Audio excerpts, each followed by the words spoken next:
नमस्कार, मैं Mukesh Kumar the vision science hub से आप सभी का पुनः स्वागत करता हूं। पूर्व क्लास में मैंने आपको डाइजेस्टिव सिस्टम के बारे में बताया था और आपको सबसे पहले मैंने डाइजेशन का अर्थात पाचन का डिफिनीशन बताया था कि जो पाचन होता है उसमें जटिल भोज्य पदार्थ को जो है सरल भोज्य पदार्थ में बदला जाता है एंजाइम और जल की उपस्थिति में। ऐसे आपको बताया गया होगा कि जो जटिल भोज्य पदार्थ है उसको एंजाइम और जल की उपस्थिति में सरल भोज्य पदार्थ में बदलने की जो प्रक्रिया होती है उसको बोला जाता है भोजन का पाचन। आपको बताए थे कि जो कार्बोहाइड्रेट होता है उसका सूक्ष्म रूप होता है ग्लूकोज। इसके अलावा जो प्रोटीन होता है उसका सूक्ष्म रूप होता है या फिर सरलतम रूप होता है अमीनो अम्ल, और वैसे ही जो वसा होता है उसका सरलतम रूप या फिर सूक्ष्म रूप होता है वसीय अम्ल। उसके बाद से फिर आपको बताए थे कि एंजाइम क्या होता है। तो ऐसे बोला जा सकता है कि एंजाइम जो है कार्बनिक पदार्थ होता है जो भोजन को पचाने में उत्प्रेरक के कार्य करता है। सामान्य तरीका होता है एंजाइम को पहचानने के लिए कि जिसके लास्ट में जो है एज शब्द जुड़ा रहता है उसको सामान्य रूप से एंजाइम समझा जाता है। जैसे आप लोग नाम सुने होंगे सुक्रेस, लाइपेस, माल्टोस, ऐसे करके। और फिर आपको बताए थे कि मानव में जो है सबसे पहले पाचन की शुरुआत मुख गुहा से होती है, क्योंकि मुख गुहा में जो है 3 जोड़ी लार ग्रंथियां पाई जाती है। जो सबसे पहले प्रकार की लार ग्रंथि होती है उसको बोला जाता है सबलिंगुअल, और जो दूसरे प्रकार की लार ग्रंथि होती है उसको बोला जाता है सबमेंडिबुलर, और जो तीसरे प्रकार की लार ग्रंथि होती है उसको बोला जाता है पैरोटिड। यदि हम बात करें इन तीनों ग्रंथियों में तो इसमें जो है सबसे छोटी ग्रंथि सबलिंगुअल होती है और सबसे बड़ी ग्रंथि जो है पैरोटिड होती है। और कभी कभी जो है पैरोटिड ग्लैंड में जब पैरामिक्सोवायरस का जब संक्रमण हो जाता है तो ये ग्रंथि जो है फूलने लगता है, और इसी स्थिति को बोला जाता है मम्स रोग या फिर गलसुआ नामक रोग। इसके बाद से बताए थे कि जो लार ग्रंथियां है इससे स्रावित होता है लार, और लार में जो है लगभग 99% भाग में जल होता है, 1% भाग में एंजाइम होता है, सलेस्मा होता है और बाइकार्बोनेट होता है। यदि हम एंजाइम का बात करें तो लार में जो है मुख्य रूप से 2 प्रकार के एंजाइम होता है। सबसे पहला होता है टाइलिन और दूसरा होता है लाइसो एंजाइम। आपको टाइलिन का कार्य बताए थे कि टाइलिन का कार्य होता है कार्बोहाइड्रेट को पचाना, जबकि जो लाइसो एंजाइम और बाइकार्बोनेट का काम होता है कि भोजन में जो भी हानिकारक सूक्ष्म जीव आया हुआ है उसको जो है नष्ट करना। इसके अलावा जो जल है और सलेस्मा है वो दोनों का कार्य होता है कि भोजन को जो है चिकना बनाना। इतना तो हमने पूर्व क्लास में बात किया था।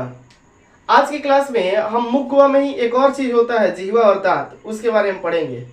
क्या कि जो भी एंजाइम है उससे जो है भोजन का सिर्फ रासायनिक पाचन होता है, लेकिन मुख में जो है भोजन का यांत्रिक पाचन भी होता है। और यांत्रिक पाचन में मुख्य रूप से सहायता करता है आपका जिह्वा और फिर दांत। दांत का काम होता है भोजन को पीसना, और उस जिह्वा का काम होता है कि पीसे गए भोजन को जो है अच्छी तरीका से लार में मिलाना। तो मेरा आज का टॉपिक होगा कि मुख गुहा में जो है भोजन का यांत्रिक पाचन।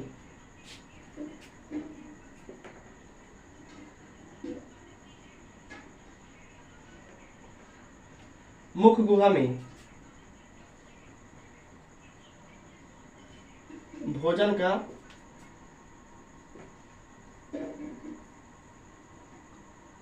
यांत्रिक पाचन।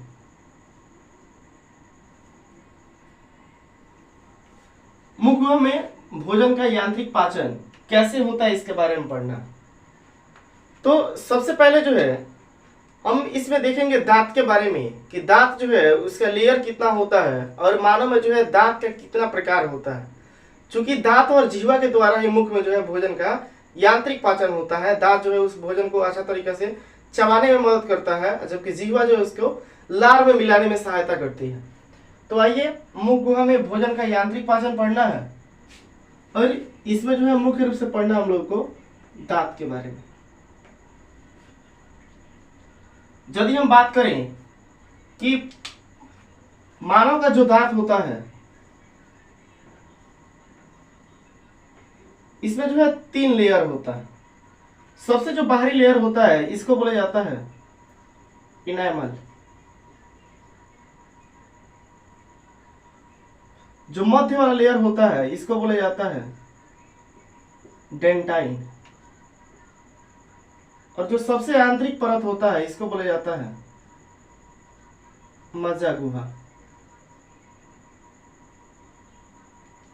तो ऐसे जो है दांत का 3 लेयर होता है। सबसे जो बाहरी लेयर होता है जो हमको दिखता है व्हाइट वाला, उसको बोला जाता है इनेमल। और उसके अंदर जाए तो होता है डेंटाइन, और सबसे नीचे जाए तो उसके नीचे होता है क्या, मज्जा गुहा। हम आपको बताएं कि जो इनेमल होता है ये मानव शरीर का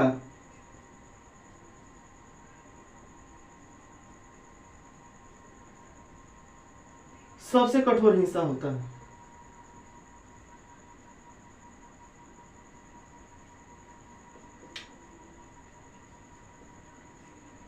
मानव शरीर का जो है सबसे कठोर हिस्सा होता है इनेमल। और इनेमल में जो है किसी प्रकार की तंत्रिका कोशिका नहीं पाई जाती है। इसमें तंत्रिका कोशिका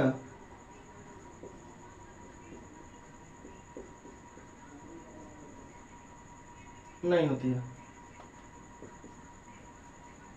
जबकि डेंटाइन और मज्जा गुहा इन दोनों में जो है तंत्रिका कोशिका पाई जाती है।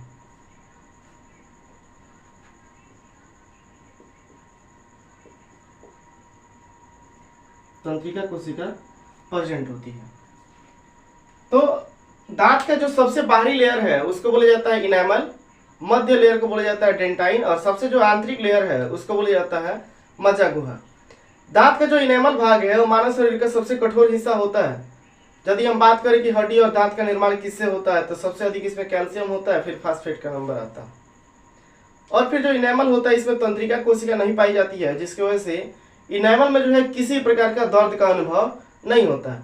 वही जो इसका आंतरिक लेयर है मज्जा गुहा और डेंटाइन, इसमें जो है तंत्रिका कोशिका पाई जाती है, जिसकी वजह से इसमें दर्द का अनुभव होता है।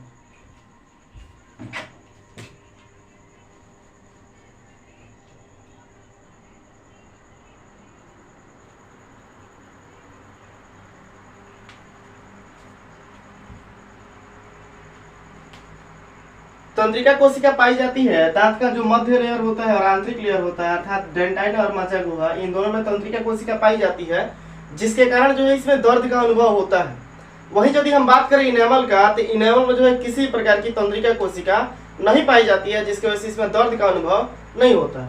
होता क्या है कि कभी कभी अनियमित ब्रश करने के कारण जो है दांत का इनेमल भाग जो है घिस जाता है। दांत का इनेमल भाग घिस जाता है तो भोजन का जो भी कण है या फिर जल का जो कण है वो दांत के डेंटाइन भाग और मज्जा गुहा भाग से संपर्कित हो जाता है, जिसके वजह से दांत में जो है काफी भयानक दर्द होता है। और इसी स्थिति को जो है बोला जाता है कैविटी रोग।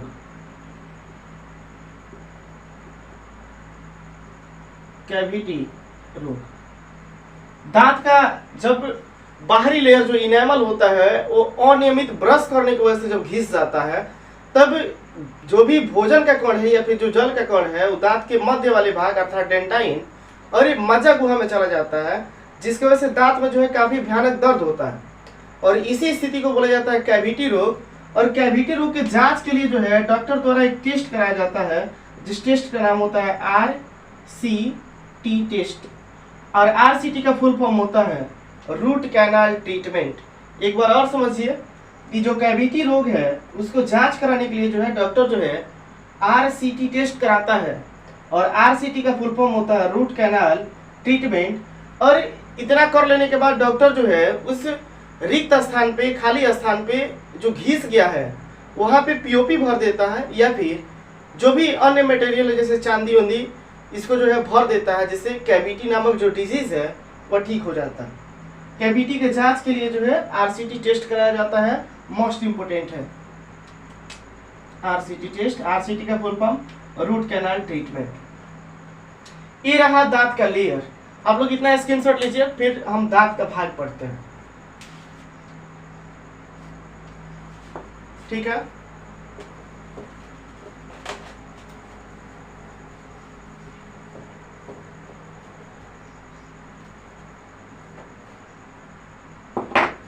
यदि हम बात करें मानव की, तो मानव में जो है 4 प्रकार का दांत पाया जाता है। सबसे पहला होता है इंसीजर, जिसको बोलते हैं कृंतक। दूसरा होता है रदनक, जिसको बोलते हैं कैनाइन। और तीसरा होता है अग्रचवर्णक, जिसको बोलते हैं प्रीमोलर। और फिर चौथा होता है पश्चवर्णक, जिसको बोलते हैं मोलर। तो सबका अपना अपना वर्क होता है। जैसे जो कृंतक दांत होता है उसका काम ही होता है भोजन को काटना। अधिकतर शाकाहारी जीवों में जो है पाया जाता है कृंतक। जो हम लोगों को फ्रंट पे दांत दिखता है, जो फ्रंट पे दांत दिखता है उसी को बोलते हैं कृंतक दांत। और मानव में कृंतक दांत ही को बोला जाता है स्माइलिंग टीथ। ऐसे कई बार यूपीपीसीएस में क्वेश्चन किया हुआ है कि मानव में जो है स्माइलिंग टीथ के नाम से किसे जाना जाता है। तो याद रखना है कि मानव में जो है कृंतक दांत को स्माइलिंग टीथ कहा जाता है, क्योंकि हंसने पे जो है सबसे फ्रंट पे दांत कृंतक ही दिखता है। चूहा का जो बाहर निकला हुआ दांत होता है या फिर जो हाथी का बाहर निकला हुआ दांत होता है वो भी कृंतक होता है। और चूहा का जो कृंतक दांत है वो लगातार बढ़ते रहता है, जिसकी वजह से चूहा जो है किसी न किसी वस्तु को लगातार काटते रहता है। यदि चूहा किसी वस्तु को न काटे तो उसका कृंतक दांत जो है लगातार बढ़ते जाएगा और अंततः चूहा की मौत हो जाएगी। इसीलिए चूहा जो है किसी न किसी वस्तु को काटते रहता है। फिर अगला नंबर आता है रदनक का। तो रदनक जो है अधिकतर मांसाहारी जीवों में विकसित होता है। इसका काम होता है भोजन को छींड़ना या फिर फाड़ना। और मानव में जो इसकी संख्या 4 होती है, जो नुकीला साइड में दांत होता है उसी को बोला जाता है रदनक। उसके बाद से आता है अग्रचौर्णक और पश्चौर्णक। ये दोनों का सम्मिलित रूप से कार्य होता है कि भोजन को जो है चबाने में सहायता करना। ये जो है सबसे चौड़ा वाला दांत होता है। तो आइए दांत की चर्चा करते हैं।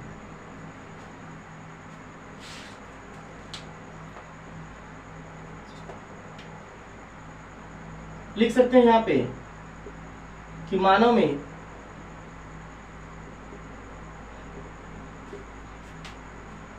चार प्रकार का दांत पाया जाता है।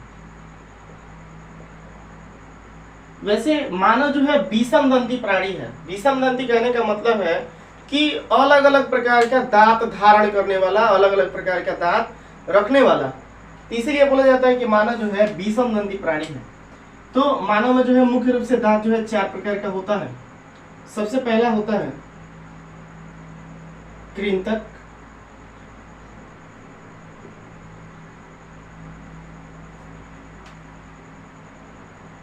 इंसीजर। दूसरा होता है रदनक, इसको बोलेंगे कैनाइन। तीसरा होता है अग्रचौर्णक, इसको बोला जाएगा प्रीमोलर। और चौथा होता है पश्चौर्णक, इसको बोल सकते हैं मोलर। तो ऐसे जो है मानव में 4 प्रकार का दांत कृंतक, रदनक, अग्रचौर्णक और पश्चौर्णक। यदि हम इसकी संख्या की बात कर ले, सबसे पहले इसका वर्क समझ लीजिए कि कृंतक का काम होता है कि भोजन को काटना। इसका काम होगा भोजन को काटना। ज्यादातर जो है शाकाहारियों में विकसित होता है। रदनक का काम होता है भोजन को छीड़ना या फाड़ना। ज्यादातर जो है मांसाहारी में होगा विकसित। और अग्रचौर्णक जो है और पश्चौर्णक, ये दोनों का काम होता है कि भोजन को जो है पीसना, भोजन को पीसना। तो भोजन को पीसने का कार्य जो है अग्रचौर्णक और पश्चौर्णक करता है, जबकि भोजन को काटने का कार्य जो है आपका इंसीजर करता है। ये ज्यादातर शाकाहारियों में विकसित होता है। और रदनक जो है भोजन को चीरने या फिर फाड़ने का कार्य करता है, और ये जो है ज्यादातर मांसाहारियों में विकसित होता है। यदि हम बात करें कि जो हाथी का दांत होता है, हाथी का जो बाहर दिखने वाला दांत होता है वो होता है कृंतक। लिख सकते हैं कि हाथी का बाहरी दांत कृंतक होता है। सेकंड नोट देखें, इसमें हम लिख सकते हैं कि जो चूहा होता है, चूहा का कृंतक दांत लगातार बढ़ते रहता है, जिसके कारण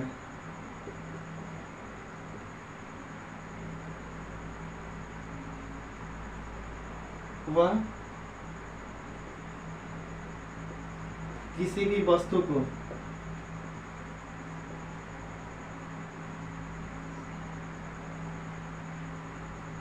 काटते रहता है। चूहों का जो कृंतक दांत है लगातार बढ़ते रहता है, जिसके कारण वह किसी भी वस्तु को काटते रहता है।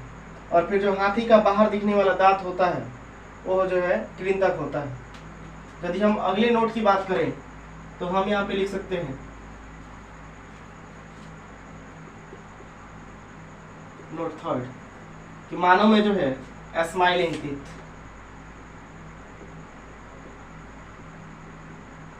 मानव में स्माइलिंग टीथ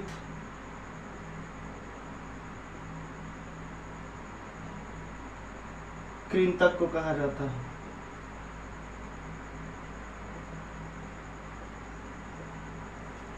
मानव में स्माइलिंग टीथ कृंतक को कहा जाता है। इतना स्क्रीनशॉट लीजिए, फिर हम इसकी संख्या की बात करते हैं। ठीक है,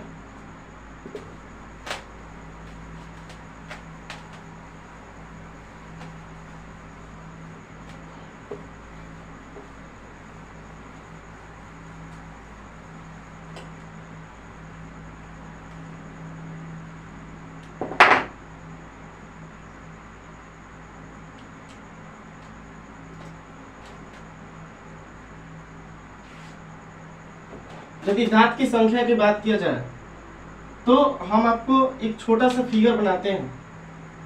मान लीजिए कि ऊपर का जबड़ा है और ये वाला जो है नीचे का जबड़ा है।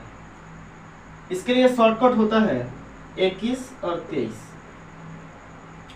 तो सबसे पहले जो है हम इंसीजर लिखेंगे। इंसीजर को जो है आई से सूचित कर रहे हैं यहाँ पे। तो सबसे पहले जो है ऊपर भी 2 होगा और नीचे भी 2 होगा। इंसीजर की संख्या हो गई 2। ये आपका इंसीजर है और ये भी इंसीजर। इसके बाद से आता है कैनाइन। तो कैनाइन भी ऊपर 1 होगा और नीचे भी 1 होगा। इसको हम शॉर्ट फॉर्म में सी लिख ले रहे हैं। शॉर्टकट याद रखिएगा 21 और 23। 2 बार इंसीजर था तो 2 बार इंसीजर लिख लिए हैं। 1 बार कैनाइन था तो 1 बार कैनाइन जो है ऊपर और नीचे लिख लिए हैं। और 2 बार कह रहा है आपका प्रीमोलर। तो प्रीमोलर जो है ऊपर हम 2 को लिख लेते हैं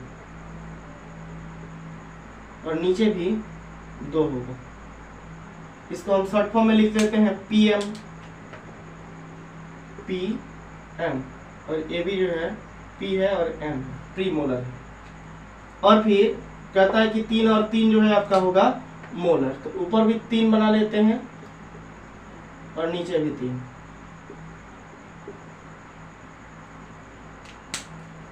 इसको हम बोल रहे हैं मोलर और इसको भी बोल रहे हैं मोलर। यदि हम इसकी संख्या की बात कर लें तो सबसे पहले जो है इंसीजर, ऊपर भी 2 है और नीचे भी 2 है, तो हम इसको 2/2 लिख लिए।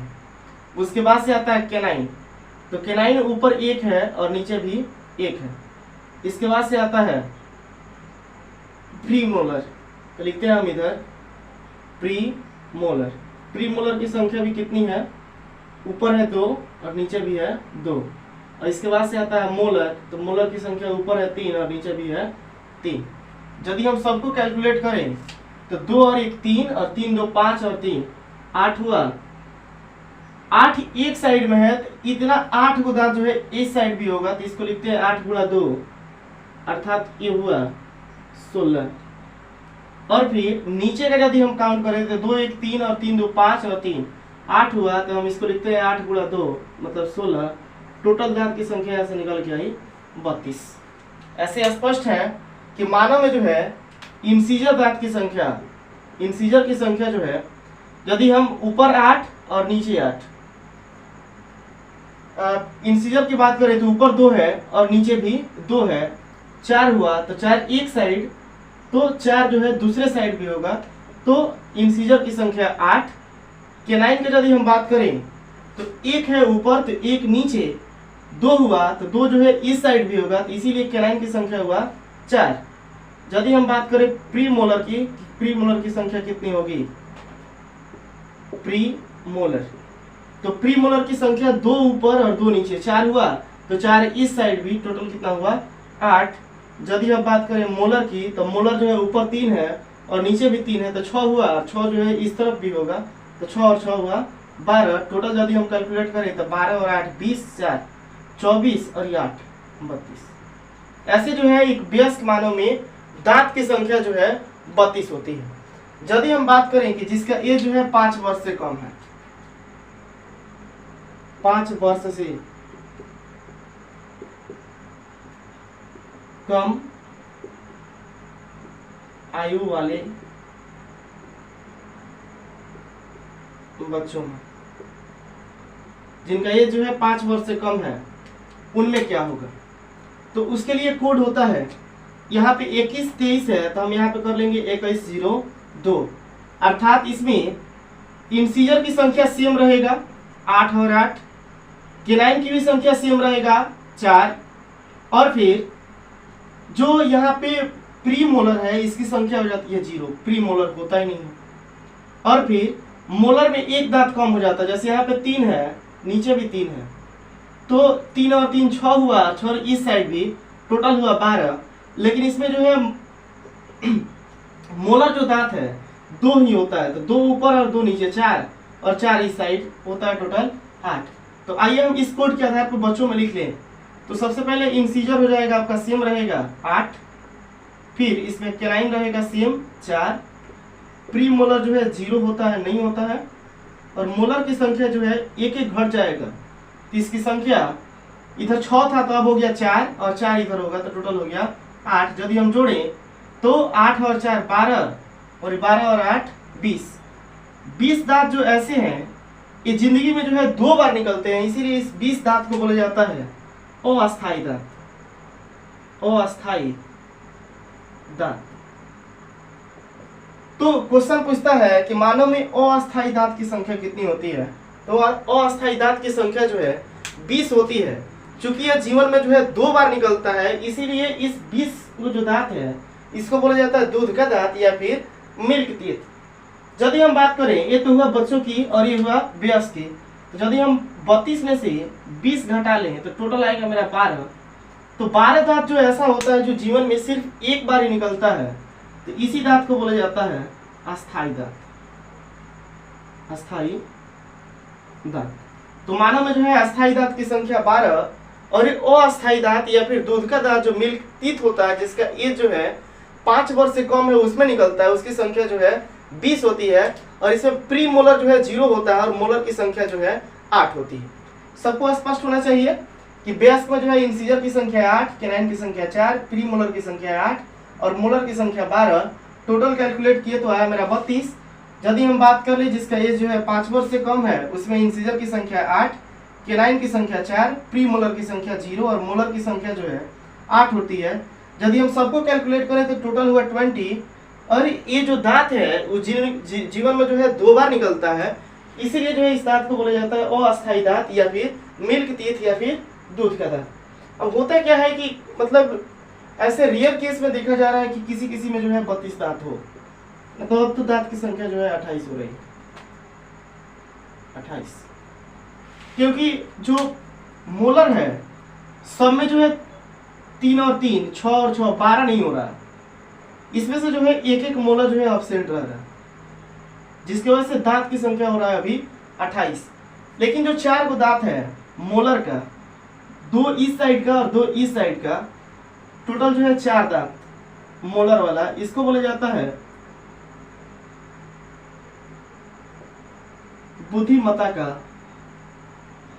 दांत, विजडम टीथ के नाम से जाना जाता है। जो 4 दांत होता है ये जो है लगभग 18 या फिर 20 वर्ष की अवस्था में ही निकलता है मसूड़ा को फाड़ते हुए काफी भयानक दर्द के साथ, सब में नहीं निकल रहा है, किसी किसी में निकल रहा है। ये 4 दांत होता है मोलर का, जो पश्च स्वर्णक होता है उसका सबसे अंतिम दांत, जो 20 से 22 वर्ष या फिर 18 वर्ष के बाद ही निकलता है। तो इस 4 दांत का नाम दिया गया है विजडम टीथ या फिर बुद्धिमत्ता का दांत। तो ये रहा टोटल दांत की प्रोसेस कि दांत जो है होता कैसे है, दांत कितने प्रकार का होता है, दांत का जो है लेयर कितना होता है, इसके बारे में पढ़े। एक और चीज कि दांत संबंधित जो भी अध्ययन है उसको जो है एक विज्ञान का ब्रांच है जिसको बोला जाता है ओडेंटोलॉजी। ओडेंटोलॉजी में जो है दांत संबंधित अध्ययन को किया जाता है। ये रहा दांत। कल की क्लास में हम जिह्वा के बारे में पढ़ाएंगे, क्योंकि मुख में जो है भोजन के आंतरिक पाचन में दांत और जिह्वा दोनों की भूमिका होती है। आज हम लोग पढ़े दांत, कल की क्लासेस में जिह्वा पढ़ेंगे। उसके बाद से जो है भोजन को मतलब अगला प्रोसेस क्या है डाइजेस्ट होने के लिए, इसके बारे में पढ़ेंगे। तब तक के लिए आप लोगों का बहुत बहुत धन्यवाद। आप लोग वीडियो को जो है अधिक से अधिक शेयर करें और जो है चैनल को सब्सक्राइब जरूर करें। धन्यवाद।